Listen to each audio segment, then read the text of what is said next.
Welcome back, everyone, to E Boogie Studios. Imagine yourself in 1953, and you don't have a television just yet, and you're listening to a radio broadcast from a series called Suspense. Hope you enjoy.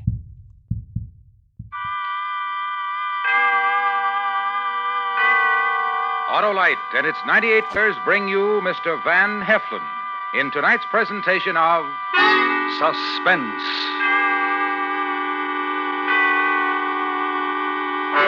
Tonight, Autolite tells of one of the great mysteries of the sea as we recreate the mystery of the Marie Celeste. Our star, Mr. Van Heflin.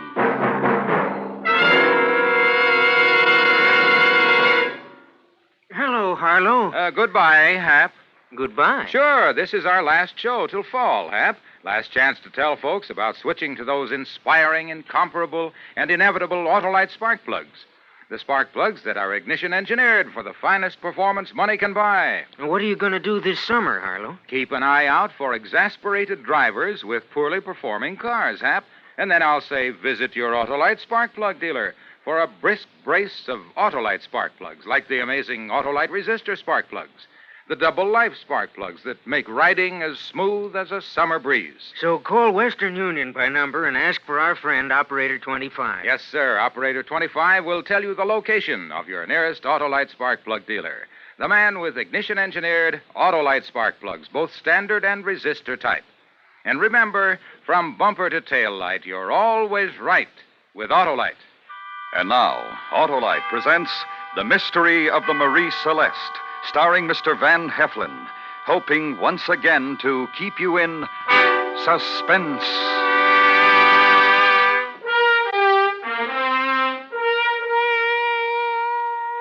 On December 9th, 1872, the American brigantine Marie Celeste was discovered adrift and derelict close off the coast of North Africa.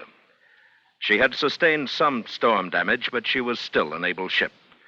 Her sails were set, her cargo was intact, conditions in her cabins and forecastle seemed normal. There was no evidence of violence. Yet, not a sign was found of the crew that had manned her. Officers, men, and the captain's wife had vanished, and no acceptable explanation of their disappearance has ever been advanced. Perhaps this is that story. It would start in New York City's Harbor District on the night of November 7th, 1872, the eve of the Marie Celeste's departure from that same harbor.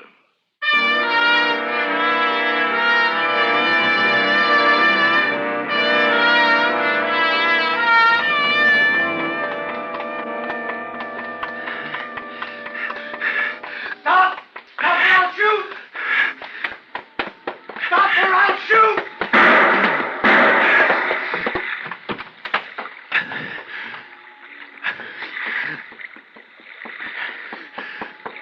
What is it, officer? What's the matter? Did you see a man running past this way? No, I didn't see anybody. I heard the shots. Who is it you're after? He just killed some people. No. Listen. Thought I heard something. But I don't now. Who did this man kill? A young girl. And the man she was with. And then he killed the girl's mother. He's a maniac that we've got to get. I look down this way. I'll help if I can. All right. More men from the force will be here shortly.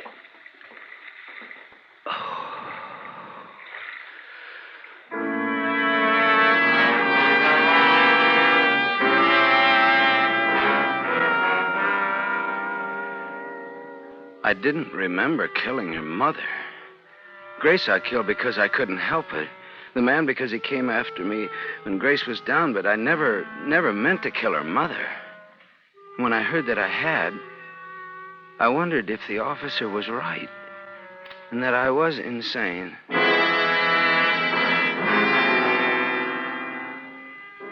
There wasn't time to think of it then.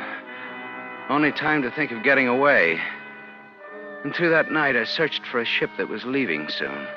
One that was badly guarded so I could slip aboard. When I found her, she was the Marie Celeste. And a drunken deck watch stayed in his sleep until I was hidden in the number 2 hole. There I passed 2 days in a dream. neither fully awake nor asleep, but always thinking of the horror I'd done. And I knew that escape was wrong, that I could never be sane until I cleared my soul of it.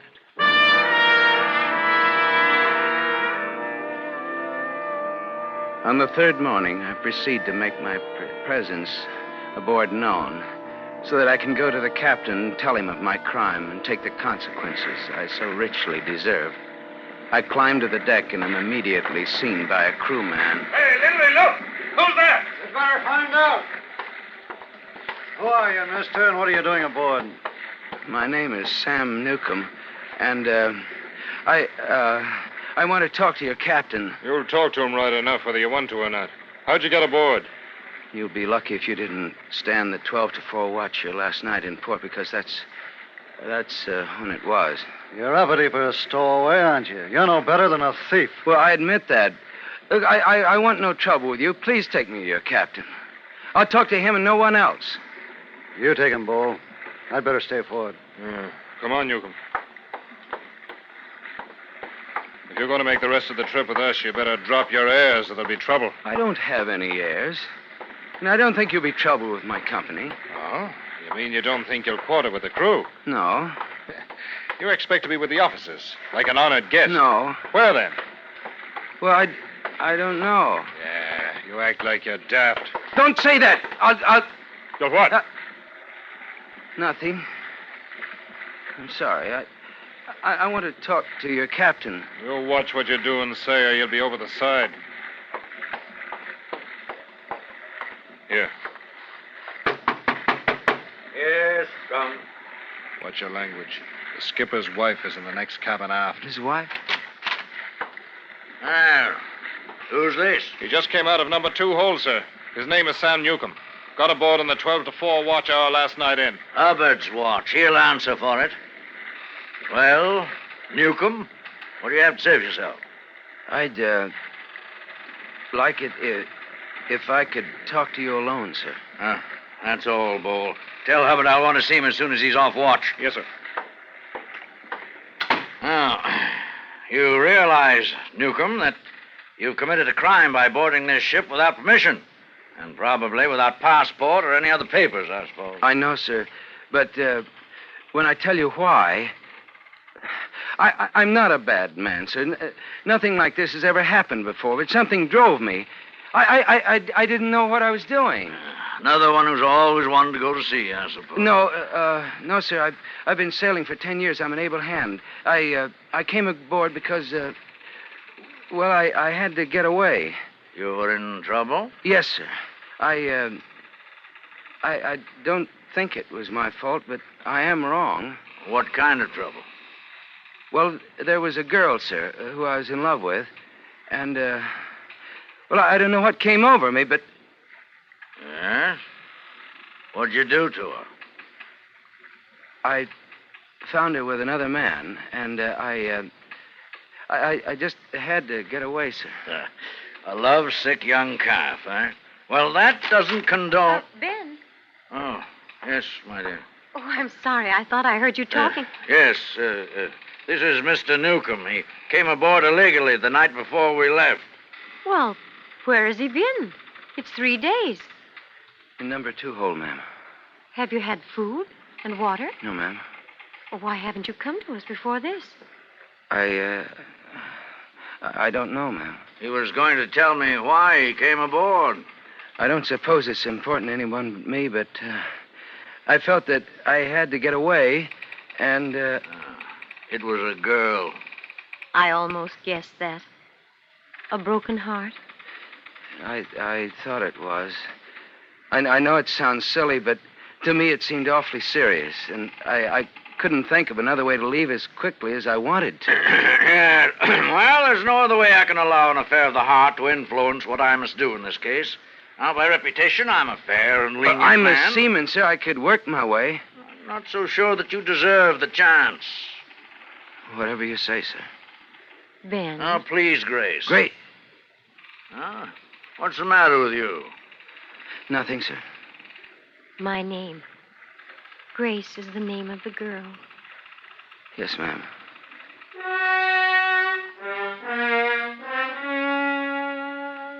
It was learning that the captain's wife was aboard that made me change my mind about telling him the truth. When I talked to him, especially after his wife came in, everything was turned about. It was though I was the captain and the stowaway was someone else. It was as though my wife, my Grace, had come in from the next cabin and together we talked to this stowaway. And we felt sorry for him and we wanted to be kind to him.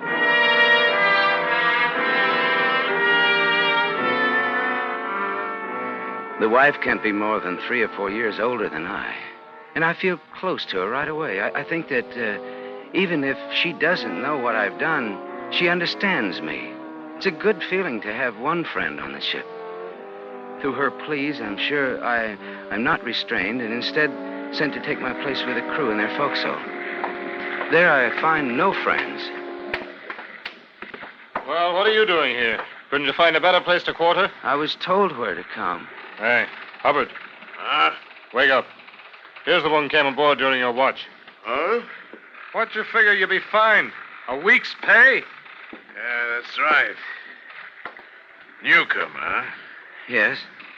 Why'd you come aboard? Why, I wanted to get away from New York. Man's got to have a better reason than that. You running away from the police? No. What then? Well, it wouldn't interest you. It's not important. It's important to me. And I want you to know how I feel about it.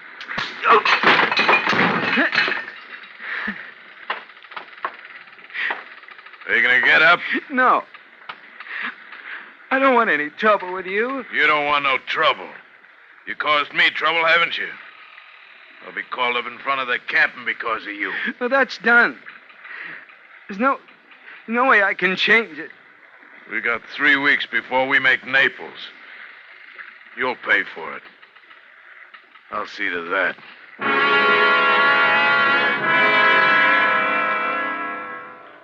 Through the following days, I knew no peace. There were 4 deckhands and a first officer. And although I had reason to fight because of the way they beat me and used me, I didn't. I was afraid of my own violence now that I'd killed. The one named Hubbard, he was the worst. His eyes were always on me.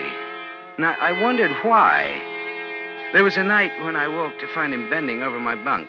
He was smiling. And from that moment on, even in sleep, I felt him watching me.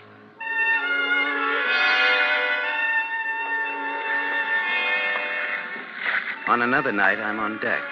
I'm crossing from the port to starboard. And when I pass under the mainyard, a marlin spike falls from aloft and sticks in the planks beside me, narrowly missing my head.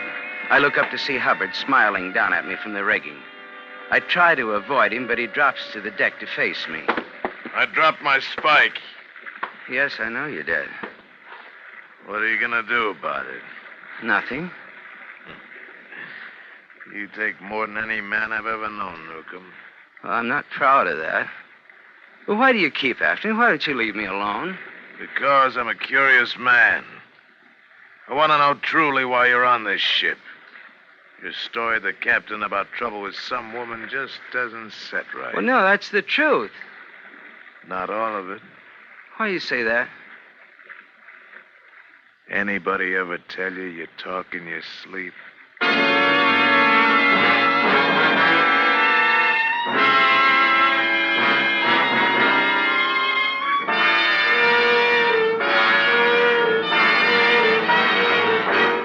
Autolite is bringing you Mr. Van Heflin in The Mystery of the Marie Celeste. Tonight's presentation in radio's outstanding theater of thrills, Suspense.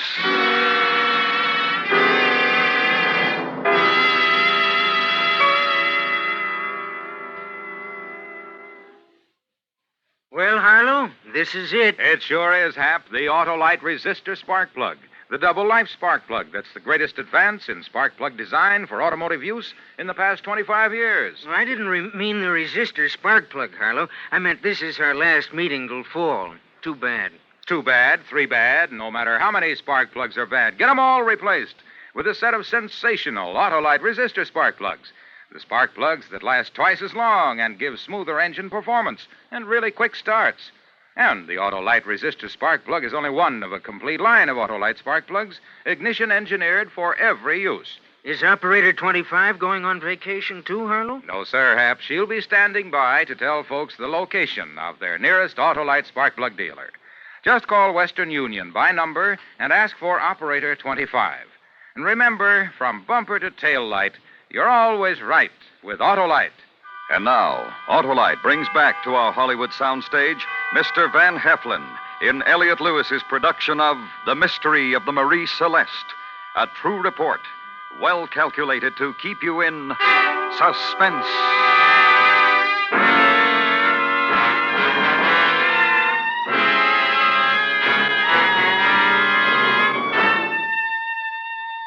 I'd never been told that I talked in my sleep until the one named Hubbard said I did. He may have been lying, but I couldn't chance that. Therefore, I carefully abstained from regular sleeping habits, allowing myself short naps only when I knew that Hubbard was at the helm or some other ship's business that he couldn't leave. The horror of what I had done became a secret that pressed against my head, wanting escape. But I held it in, and I took the abuse of the men aboard.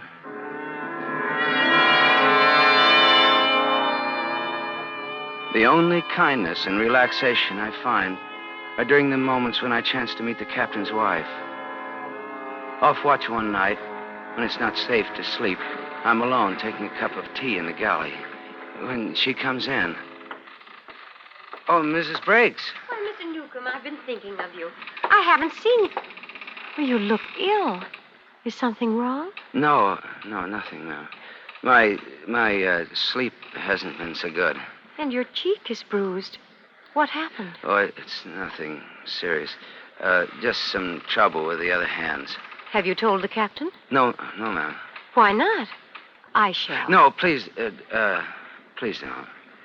I've caused enough trouble. I wouldn't want there to be any more. May I have some tea, Mr. Newcomb? Oh, yes, ma'am. Thank you. I think you're a very kind man, Mr. Newcomb. You do? Yes.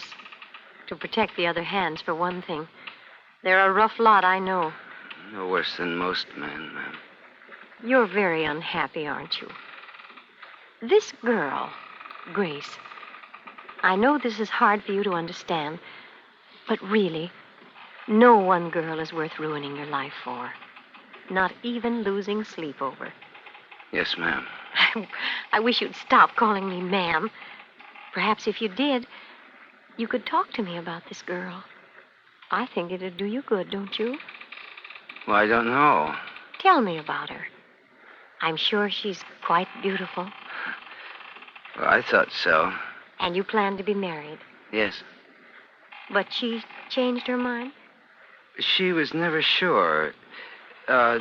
She was ambitious for me. That's natural. And I disappointed her like I did my family, my mother, everybody. I'm always thinking that I'm doing my best, but I always disappoint people. What did she want you to be, this girl? A ship's master, like your husband. We dreamed of the day when she could sail with me, like you do on this ship. Well, you mustn't lose faith in yourself. It took my husband years to get his papers. There are no years for me anymore. She wouldn't wait? No, she wouldn't wait. You must have waited, but she wouldn't. Tell me. It'll be good for She you. promised to wait, but she didn't. She never understood that it took time. She was ambitious, and she pushed me for my officer's papers, and I failed. My family pushed me, too, but when I wasn't ready, they made me fail. And I went away, a 6-month trip to South America. I tried to jump overboard, and they stopped me, and then I got back and found her married to a ship's captain. Her mother was there, laughing at me. Well, I tried to tell him that I was happy about it. Then Grace smiled at me, and something happened. Mr. Newcomb. I was only going to kill her. I didn't even know that the others were there. And I hit her, and she went down, and then this man came after me, and I hit him, too. Well, when you get mixed up like that, you don't know what you're doing, and time means nothing, like everything else. Mr. Newcomb. Then her mother, well, now, I don't remember that. But she's dead, too, and they blame me. Maybe I did. Mrs. Briggs, where are you going? Stay away from me. No, you've been nice to me. Why did it have to be you that I told everything? Oh! No, I like you. Why did it have to be you? No! No, I don't want to kill you. I never wanted to kill anybody. Let me go! No, I won't hurt you. You've been nice to me. Stay away from me. No, I won't touch you. But you've got to promise that you won't tell. I don't know why I said those things. They're not true. See, I get mixed up. I dream things, and then they seem real after I wake up. That's why I'm such a liar. I always lie. There's nothing that I told you was the truth. Do you believe that? Yes. And you won't tell anybody what I said. I won't tell anyone. No, I'm glad. Now, come, Mrs. Briggs, and finish your tea. Come on, we'll talk about something else. No, I've got to go to my cabin. Mrs. Briggs, don't tell.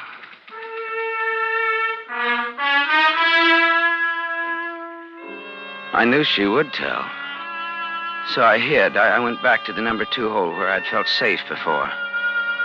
They found me there. I don't know how much time passed. I see their lantern as they come closer. The truth is out. There's no place for me to go. So I stand up and wait.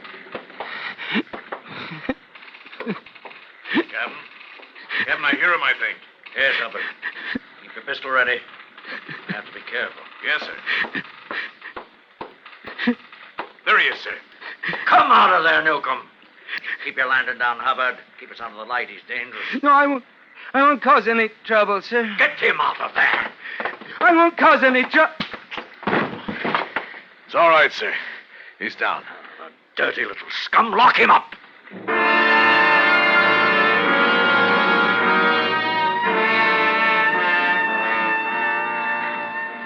I'm not sure how many days passed, but I found comfort in being locked up because I could sleep without the fear of Hubbard leaning over me, listening for what I might say. Then there was one night when shouting on deck woke me up. I couldn't hear the words being in the middle of the ship. But soon the shouting stopped and there was silence. It was a new silence that I studied for a long time. I heard no footsteps on the deck. I heard no voices. I heard no creaking timbers. It was a dead ship. I wait for the one daily meal that they allow me, and no one comes. And then I shout, "Let me out! Let me out of here! Somebody come and let me out!" If one were insane, he'd surely break at a moment like that. I was locked up and alone on a ship that was held motionless as if gripped by some great hand. But I didn't break. I dismantled my bunk and from the wood fashioned a ram with which I attacked the door. The task of freeing myself consumed most of the day, and such was my concentration that I didn't realize the exact moment that the ship began moving, as if a great hand had released its grip and set her free. And I was free.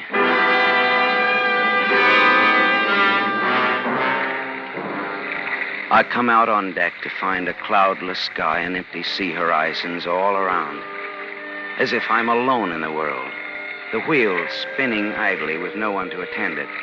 I lash it after fitting a new course to the sails she's wearing. The whole ship is mine. I am master and crew. I found peace and well-being, as if I'd been absolved of any wrongs I ever did.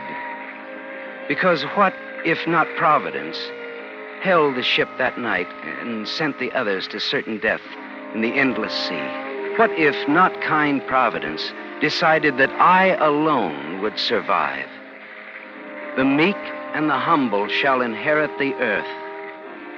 This narrative I swear to be true. And on this 2nd day of December, the year of our Lord, 1872, I hereby sign it and seal it in a bottle to be delivered to the ocean's currents, in the hope that someday it'll drift back to the hated world from which I am forever parted.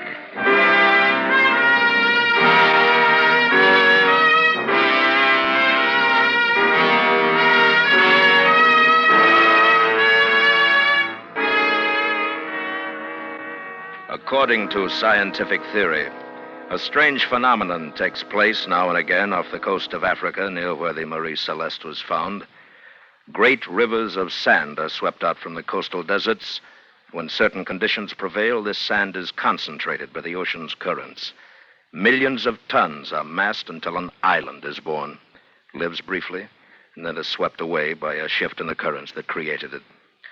One such island formed under a small ship during World War II, held it for a number of hours, then released it, much in the same manner that Sam Newcomb's Providence acted. A like occurrence could have caused the abandonment of the Marie Celeste, but no one knows. According to some reports, Sam Newcomb's signed confession did drift ashore many years later. If that is true, perhaps another of the many mysteries surrounding the Marie Celeste has been solved. That mystery was a short length of line that reportedly was found secured to the stern of the ship, close up under the transom where someone would hide. Attached to this line was a man's leather belt that had parted in the middle. Could Sam Newcomb have hidden there when the salvage crew was put aboard to sail the ship to Gibraltar? Could he have hung suspended there against the weakening belt until it parted and let him sink silently into the sea?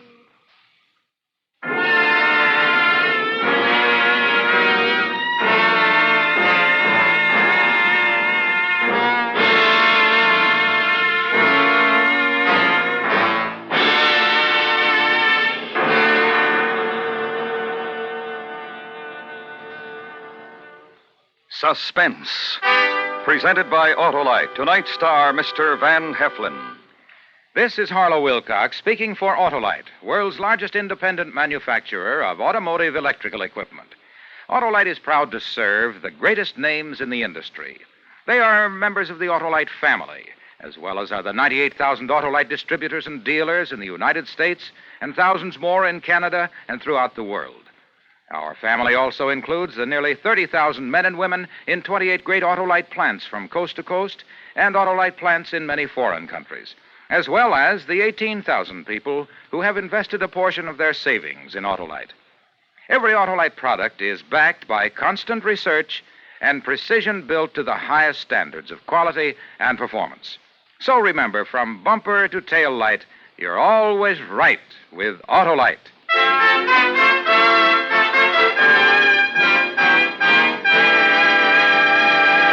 Now I'd like to bring to the microphone a member of the Autolite family, the producer-director of Suspense, Mr. Elliot Lewis. Tonight's Suspense program is the last for this season.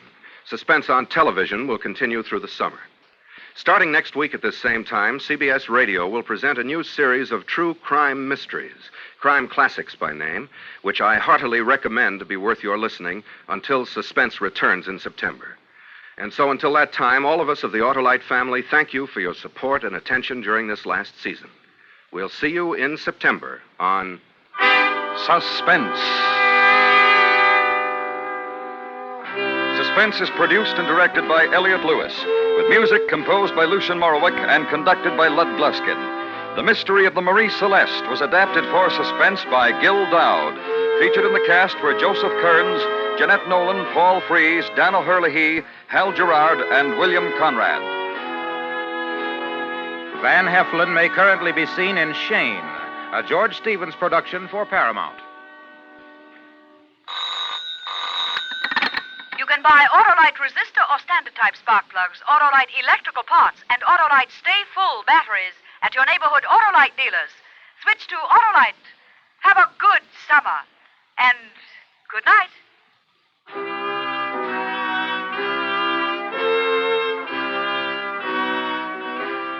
This is the CBS Radio Network.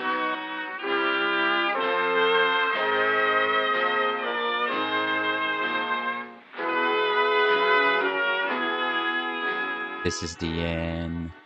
My only friend, the end. I hope everyone enjoyed today's episode. Share with a friend, like and subscribe, and go ahead and leave me a comment. And thank you again to all my veterans out there. Thank you for your service. God bless you. I love you guys. Peace.